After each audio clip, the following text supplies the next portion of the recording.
a Doom puck become like very scary when it comes, you know, like 45 minutes into game, 50 minutes. So they need to wait on Tundra for Medusa to be strong, but not so late Exactly. that T1 becomes undealable. Exactly. Which is also a word that exists. Which is, which I think this makes this draft more interesting because from my point of view, last game was like, I don't know, like a 70-30 type of draft. And this is way more even.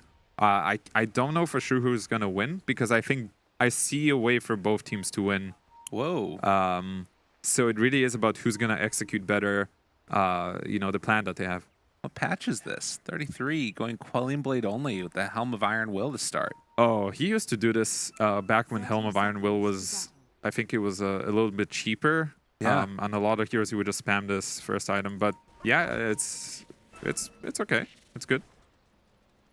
It's just a departure from all this the Ironwood branches we've been seeing. But I mean, I guess it's another one of those like things that kind of makes sense.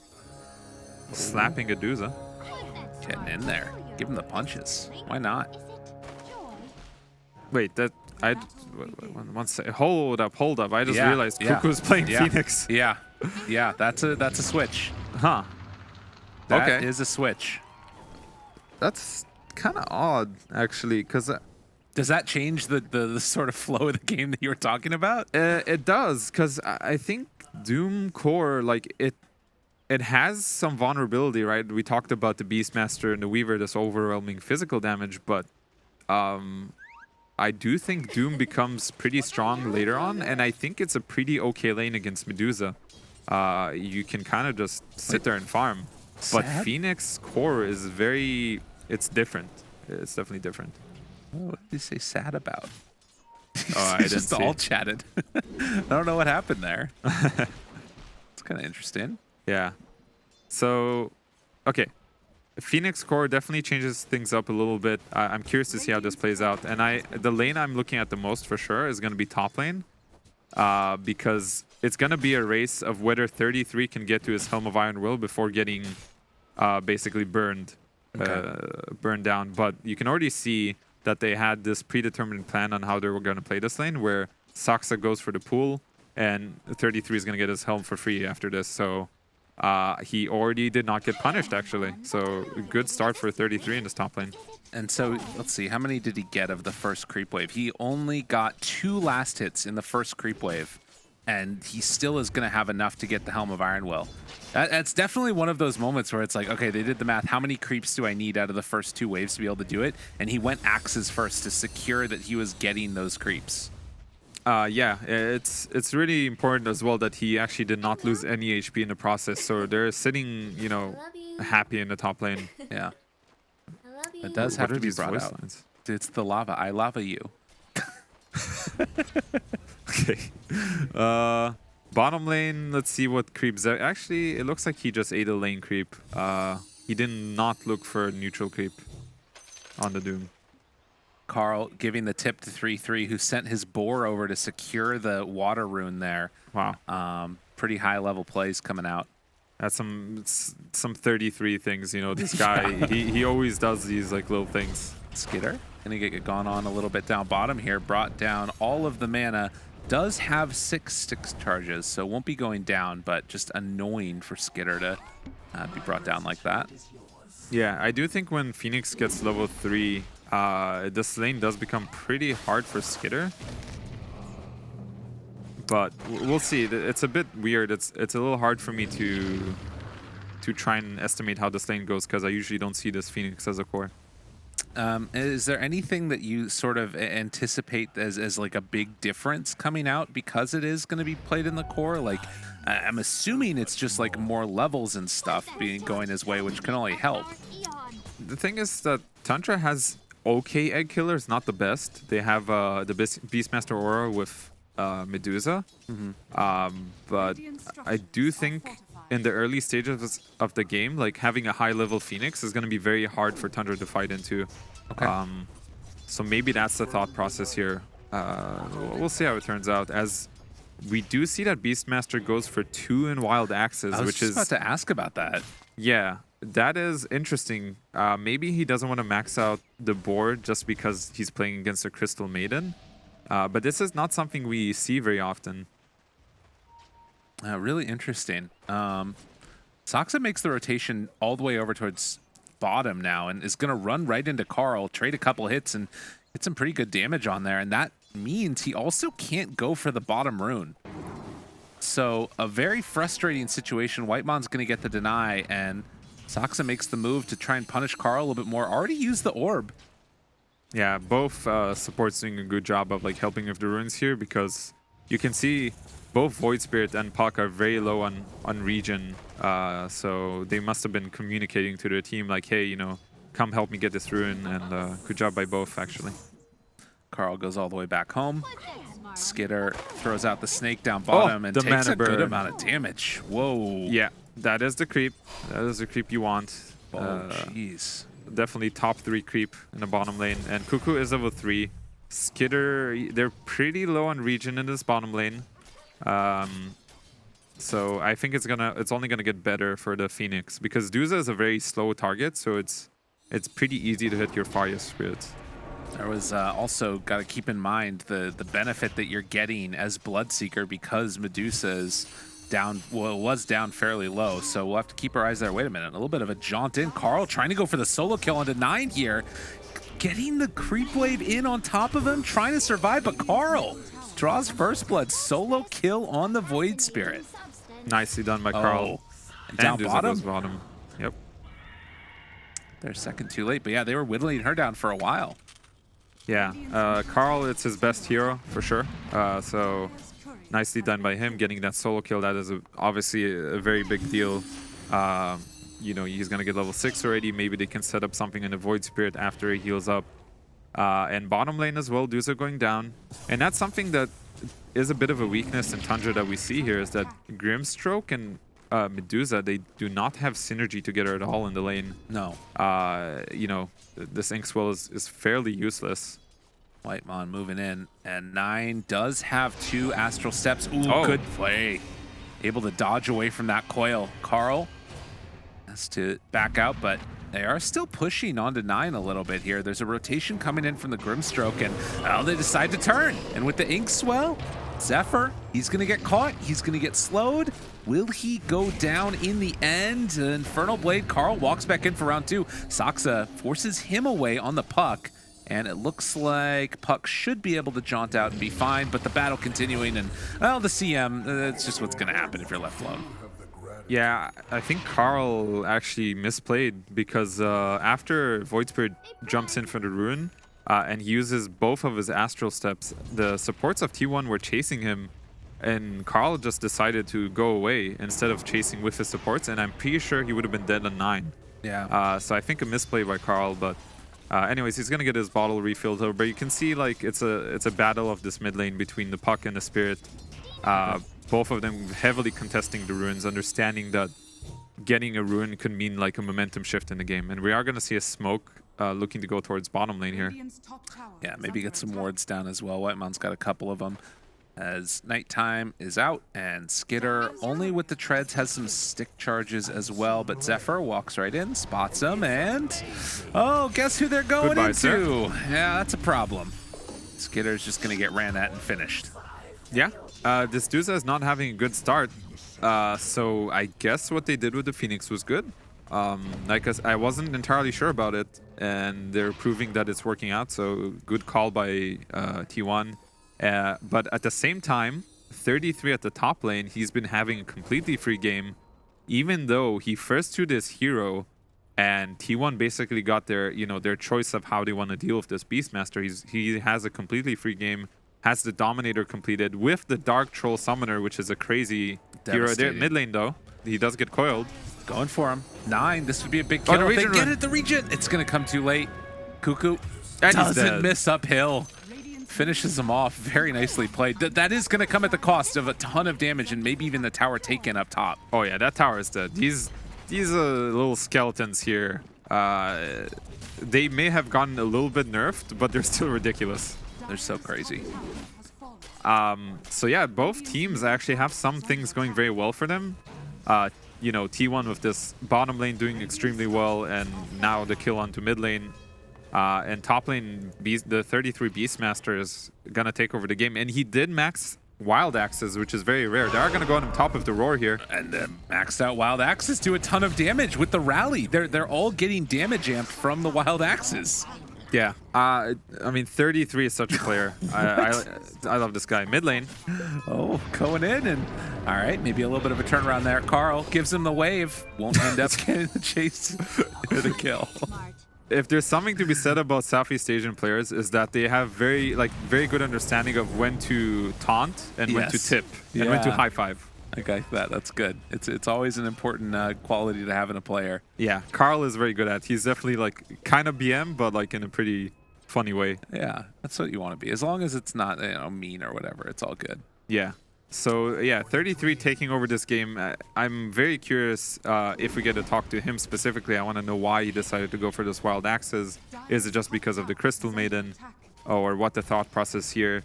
But he's having a fantastic game. Well, it's the CM on. Oh, you're right, because then he would be able to kill the creep. I see. Yeah, but I'm not sure if that's reason enough. So it's something that's very interesting to hear from like people who spam these kinds of heroes. You know, it's not something I personally have that much experience playing. Right. And yeah, we are gonna have a smoke, but T1 Carl does get the DD, and both teams smoke here, so they're looking to fight. Scan is going to connect right now onto 33. I mean, this is a big kill if they get it. He's the top net worth here in the game. He's just under vision. They spot him now, and the coil is there.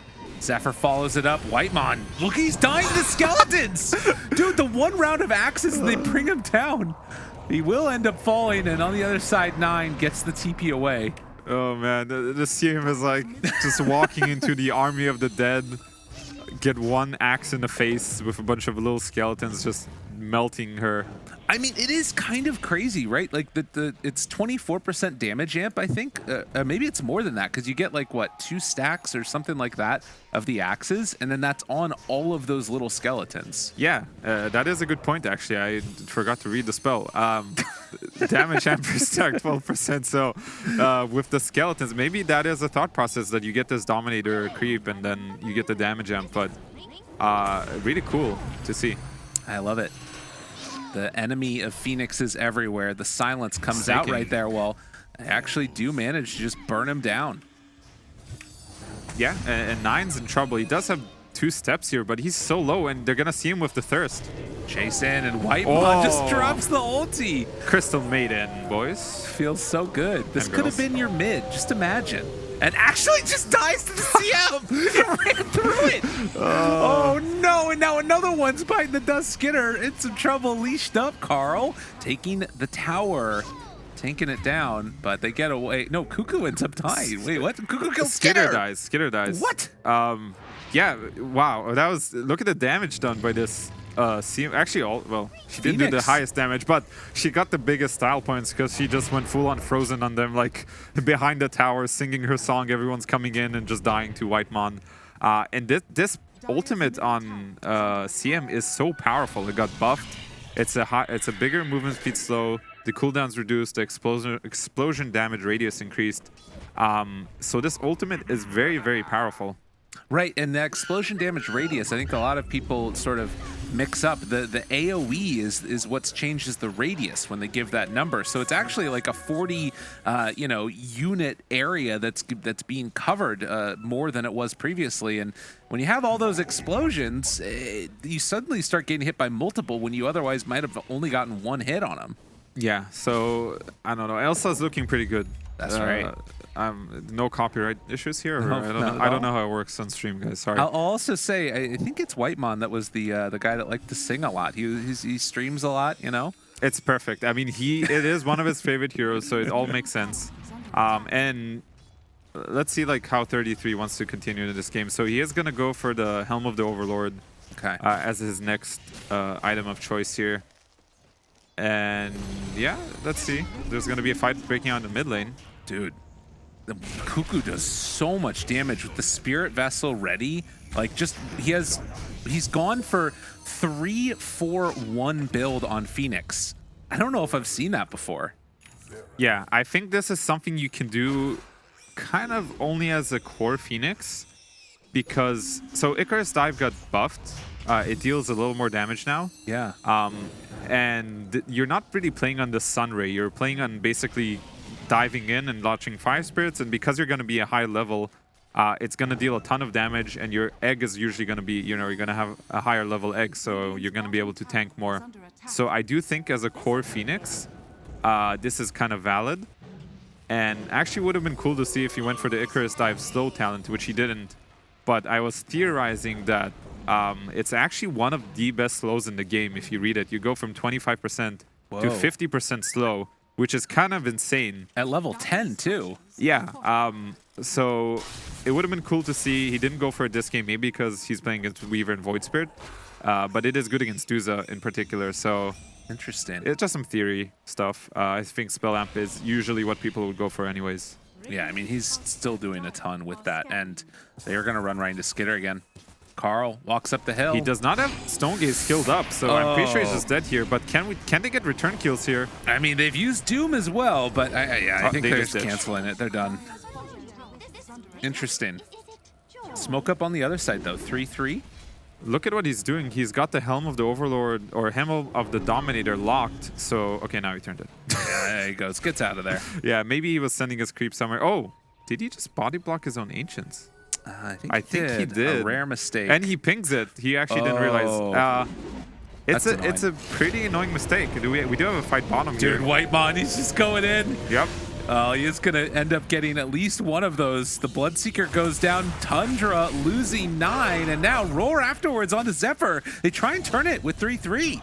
So they make a nice move. Whitemon, Frostbite runs away. Still, Soxa dropping. Cuckoo, unstoppable streak and keeps the pressure on. You know, he does have Egg, but they also have that silence on him. He needs to take the Spirit off and can go for the Supernova if he wants to, but they don't need him. Carl's in, finishes it off. Yeah, they're just so strong on T1. They have so much damage between their heroes. This Phoenix deals an incredible amount of damage. Same for Carl with the Switchblade. And we talked about Doom just being this also here that deals a ton of damage. Whitemon didn't opt to max out Frostbite, so his read on the game is like he wants to catch this Void Spirit. We're gonna see a replay, and the max Frostbite is actually very powerful against a hero like Void Spirit and a hero like Weaver, which is why he went for this. So I like his choice here, and you can see it coming into play there. And if I were a decent singer, I would probably bust out Frozen, but you don't want to hear that. That would probably kill your ears. Oh, it's fine. We can dare to dream for the future. Cuckoo up here on the top side might need to pop the Supernova, actually. Gets it off, and he got the Fire Spirits as well, but it's not quite looking like he's going to be able to stay alive, but the return kills will be good. They drop down the Coil, and Weaver and Void Spirit both going to fall. Yeah, he gets a no. The tip. Yeah, imagine if he was level 12 there, they would not have killed him in time. Oh, no. He was so close to level 12 on the bird. But still, nice return kills. Carl's another standout performance on his best hero. He's showing why this guy is such a good puck player. I'm loving watching this guy play puck. SCA pucks in general, it's just a scary thing. It feels to me always as if it's a hero that most epitomizes the Southeast Asia region. Like you just have this like sort of flashy, really cool like ability to outplay people, and it feels like everybody in C has a puck. Yeah, but Carl's in particular is very good. 100%. And we do see them going to group up for mid lane. 33 did pick up the Ancient Black Dragon, so he does have his creep now. They're gonna take this tower down, and let's see if they want to take over this Roche area or not. Or I feel like they need more time, and they cannot just straight up fight into T1 right now. It's too much damage, yeah. Until those BKBs come out, it's going to be a big issue. And yeah, and Void Spirit did opt for Boots of Travel, so his read of the game is kind of to go later. I think you buy this when you're expecting the game to take longer, so he's not that strong right now, right? He did get an Arcane, which is nice, but he's only level 11, and he's nowhere near Ag, so I think they want to play this a little bit slow. But I still like how they're progressing on the map, because, you know, they took over the enemy Ancients because they assumed that T1's on the other side of the map. So they're still playing well, despite the fact that I don't think they can straight up fight into T1. They need to. They need to buy some more time until those bigger items come out right now in T1. They are going to opt to push across the river and maybe try and zone T1 out of this area as they're coming to invade the jungle. Zephyr has that Blink Dagger done and is actually really close to BKB even on this Doom. I mean, they're all farmed. Like, that's the other thing. I was looking at the CM even. This is a hero you normally imagine is, like, completely in the dumpster, has arcane boots, going into, like, Aether Lens. Like, what the heck? Oh, he's going for the... Okay, there's going to be a fight breaking out. I'll nerd out about CM later. Carl looking for an opening now. They are under a ward. This is a great ward for Tundra, but they're going to leave. Yeah. They do not want a 5v5 T1. Unless they get some perfect opening, maybe kill the Phoenix before getting egg off. Okay, I can nerd out now. Nerd out. Let me hear it. So it's a CM build that I thought was very interesting when you go Aether Lens and you play on just staying in the back and getting like a bunch of Crystal Novas, as we are going to have fight in bottom lane. Oh no, careful. Got him. They got a chase down. And now Snaking on the other side will manage to TP out. High five was left. Carl did not get a high five back, but this guy has been a menace for this Void Spirit, Carl. He's just always catching him with the coil, and with this Witchblade, it's so much damage. Like, it's scary for Void Spirit to play this game. So talk to me about this CM though. I want to hear a little bit more about this Nova thing that you're talking about. Yeah, so it's a build. It's kind of like what I call the greedy build on CM, where you buy Arcanes, you go for this Aether Lens, you play on. I thought you would take the Crystal Nova talent with this, okay, the AoE talent, because the entire idea is just to stay. He's just dying to these creeps. What the heck? There's a flying hawk just dropping from the sky. Oh my goodness, the Inkswell! He takes him down. Skuku, he does have Supernova, but the chain said he gets it off. He gets the Supernova off. 9, trying to do it. A couple more punches comes in. It's too late.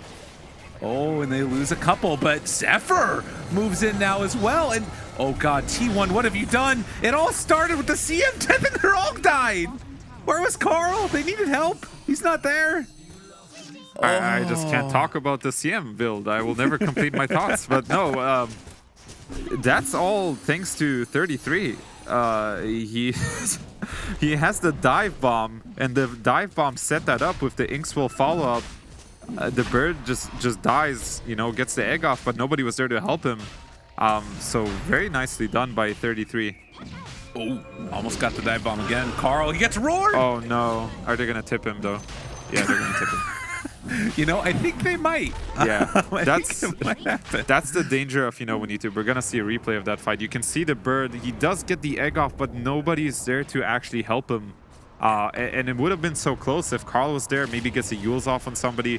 Gabby walks in, and the sad thing is that Gabby has a BKB flying to him on the courier. He was not ready for this fight. This was not a planned fight. This was like some random hawk coming from the sky and stunning you. And in the actual game, we're still going to have more action here as Doom goes down in a trade for Snaking. But still, Tundra get the Aegis. They surprisingly give it to the Beastmaster. He's the real carry here. Actually... Huh. Yeah, it's a little weird. Now think about it for a second. Let's think about it for a second here. So 33 makes Skitter strong, right? Like when you play against a Beastmaster. Okay, there's a fight. Go ahead, Lyrical. Go ahead. You'll get some stuff out in a little bit here. I mean, it does mean that if they kill Skitter, it's going to be a bit of a problem. Whitemon being just a wall in which you can play in front of. Saksa scouting things. Still sitting there. Skitter, cool as a cucumber. The dive bomb connects onto Cuckoo, but they won't get anything else afterwards. And Whitemon looks like he's going to live through it. So talk to me. Skitter, rather 33 makes Medusa strong. Yeah, so when you play against Beastmaster, killing him in a fight is usually your #1 priority because the hero makes everybody else strong. You take away the Beastmaster from the fight, they're gonna lack vision, they're gonna lack this extra damage, attack speed, these auras. Orchid, but he does have Yules, times it nicely. He's gonna get Revenant here, and then he's gonna die. Nice. Man, that's Remnant, rough. not Revenant. Ha. English. Cuckoo, get away. The bugs are on you. They're coming. So I do think this Aegis choice is definitely, like, there's thought behind it. And it's pretty next level because Skitter is hard to kill. Yeah.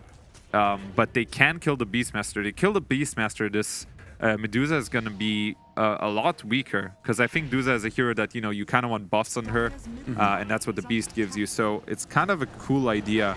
Dude, and they also got the Frenzy. Gonna Frenzy Buyback. Skinner here in a second. Buyback on the Carl. They're actually going in for this fight, but they're all leashed up together. Have to be careful. 33, I mean, again, you kill him, he's coming back in just a moment. And they're gonna get ready for the fight. Wait, who used him? That was Carl, sure. actually, I think. I mean, Supernova, it's going to land right afterwards. He's still in trouble. They run in afterwards, but do they have enough damage?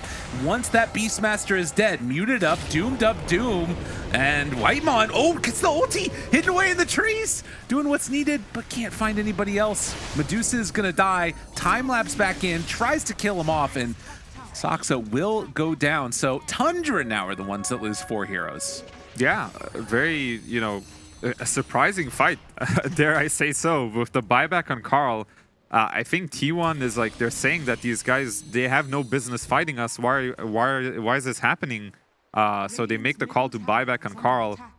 They kill the Beastmaster first, and then he was kind of left for dead when he respawned. He does not have the BKB on the Beast, and as soon as the Beastmaster dies, like I said, this is such a key hero to have in the fight.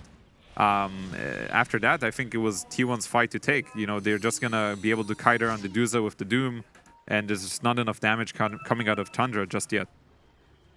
The Aghanim Scepter was completed on 9, but it's still tough to play Interrupt when they all in your hero like that, and the Supernova is there to cover the, you know, Aegis respawn on 33, and are they gonna get him? Cuckoo jumps, BKBs, and just is going to head out. So no way to burst that hero, at least not quickly enough. Yeah, so the BKB is a good choice by Cuckoo, because one of the only ways he dies is through Void Spirit jumping him. The bottom lane. Of Stomp after, Inferno Blade, Saksa dead. Close. And the Zephyr is actually really strong. He's overtaking his Phoenix in net worth. It's kind of wild. He's the carry now, and they all mass TP top. They want to chase here. Snaking. The Witchblade, the DOT coming through and finding their man. Does manage to get the taunt, the roar down, but the heal the dive bomb gonna be enough. No, dive bomb was what ended up finishing up. And Cuckoo keeps running in for more. Does have that Supernova still. Look at that Aether lens Rupture. range. Yeah, the range is so nuts. He Astral steps away to die in Rupture. It happens to the best of us. That's the lens for sure by the CM. But yeah, Carl does die, and he did buy back the last fight, so he's gone for a very long time, and they still want to fight here. Doom up in 6 seconds. If they can get it. Hoof Stomp. No, he doesn't connect. Zephyr. A rare miss. He's just barely out of range, but at least he forces the BKB out of the Beast as well. So still, I think both teams are okay with that trade overall, but T1's probably a little bit happier because they take over the map during this time that the Void Spirit is dead. Carl's still down for another minute. So maybe we're going to see Tundra look for a fight before Carl respawns. Could be the way to go for them. You're getting close to Phoenix having Shard.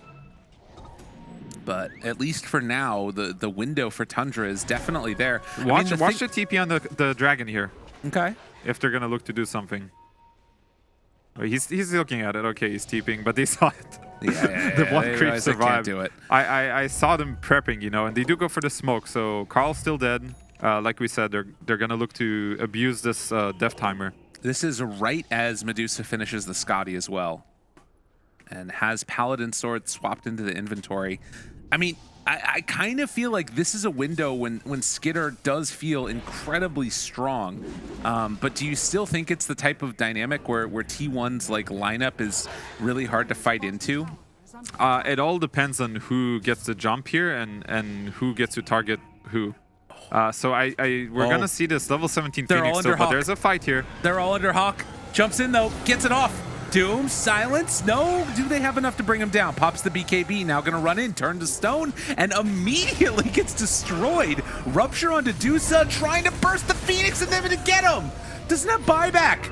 Whitemon pops ulti, there's not nearly enough there. They already bought back on Zephyr, but now they're gonna lose Carl too. That's 2 heroes dead without buyback, and T1. Oh, did they just throw it all away?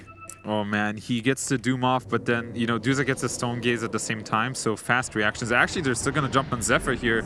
He did buyback. Cannot afford to go down here. They cannot afford to lose these heroes, but likewise, if 9 goes down, the dive bomb, again, keeping him stuck, and Zephyr, he's in trouble. He's going to die. Dieback for him. None of these heroes have buyback. And Tundra, I mean, are they just going to go for it? Whew. Just like that, the game is just completely, it looks pretty rough. I mean, actually, okay, they can only go for tier 4s after this, so it might not be over. But with a Beastmaster, they might just go for the Thorn, and I think they have they're time. Calling it. They know. Yeah. They got ideas. The buyback comes from the CM, but they're not scared of her. You can see the buyback status. They know that at least 3 of these heroes don't have buyback. Oh, devastating. Cuckoo, he's going to do what he can, try and save and salvage this game. Doing a ton of damage onto 9, but it's Skitter is the one they have to really deal with. Supernova out, but it's going to be dead. Attack speed slow will not be enough to stop it. They go all in for the tier 4 towers in Tundra. They are going to take this 2-0. Unreal. What a freaking way to end it. What a turn of events. But wait. One last chance to dance. Can they stop it? The CM ulti, it's not going to be there. Yeah. And with Carl, the only one left alive, it is going to be a 2-0 Tundra. Very impressed. Yeah, what a fantastic comeback from Tundra, because this is one of the only games I've seen that like kind of struggle, not be able to take fights. But thanks to that, I mean, I do think 33 was the standout performance for me this game.